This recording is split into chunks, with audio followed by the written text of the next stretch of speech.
How do I love this person? Can I buy them a gift? Can I do for them something special for their birthday? Can I get them something amazing for an essential event in their lives? But it's so hard when it's flipped around and we have to show the same love to ourselves. It's easy for us to look at someone and say, oh, they're going through this and I understand their behavior. But it's a completely different thing when we are asked to look at ourselves and try to understand why we behaved that way. That is a task that most people don't want to do.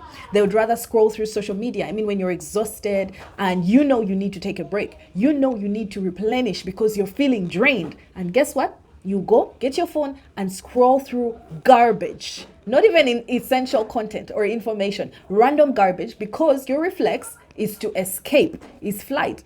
So we have to take the reins on our lives, and it's going to be hard. It's going to feel uncomfortable, but at the end of the day, it's going to be rewarding. You take the reins of your life and you steer yourself in the direction that you need to head to, and that is self-love. Because if you can't love yourself, then you're not able to love anybody else, because the relationship you have with yourself reflects onto other people. You will always project what you feel about other people. So I went to visit someone, and that was like one of my friends, and her mom walks up to me and says, oh my gosh, look at your stomach. Are you pregnant? And I wasn't pregnant at the time, and probably I was bloated. And she's like, so have you been eating beans for breakfast? Because she really stuck on that same topic.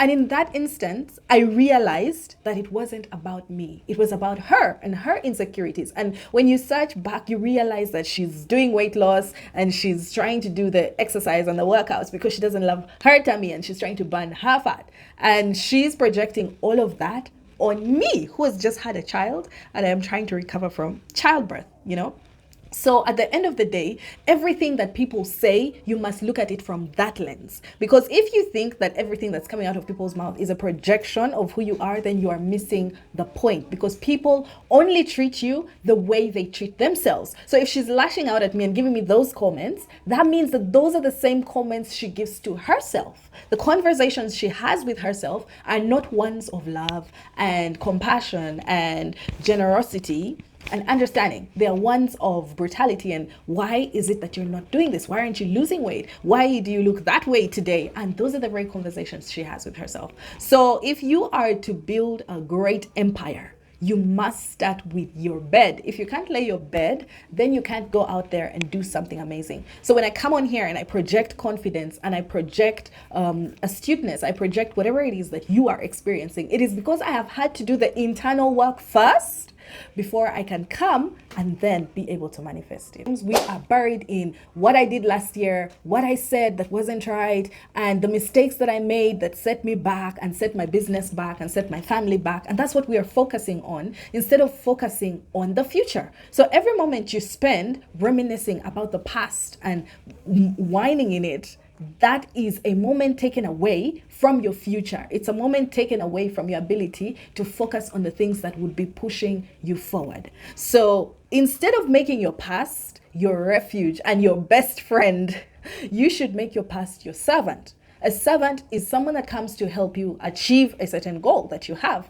So your past came into your life to shape you, because if I had not gone through the things that I went through, I would not be at this point, bringing healing and impact and building a business that can bring change to people's lives and help them when they're at those moments when they feel like they're about to end it. And because of the things that I had to go through, I learned lessons. So my past was a servant that delivered these lessons to me such that I can glean from them, learn, adjust, and become this new version of myself. Every single year, I have had to evolve by the things that I have learned, the experiences that I have gone through. I've learned so much about relationships, about friendships, communication. There's so much that you are taking in with regards to reading books and listening to advice, but there's nothing that beats going through it yourself, because now that becomes a solid lesson. And if you're in that situation and you've gone through stuff, it's okay. It's actually great and it's shaping you. Everything happened for you to be shaped into who you are becoming. So you choose who you are becoming, not who you were.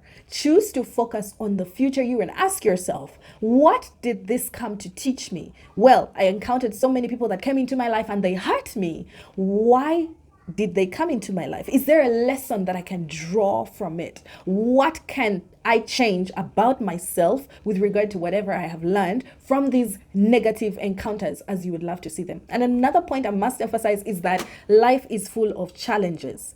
All these sad moments will always be there. That doesn't mean that you quit. That doesn't mean that you stop. That doesn't mean that you're a failure, you're a loser, and that nothing will ever come out of you. No, it's actually just part of the process. If you want to get somewhere, there is always a measure of pain that you have to go through in order for you to come out refined. I always like to give the example of diamonds. Diamonds are refined from carbon.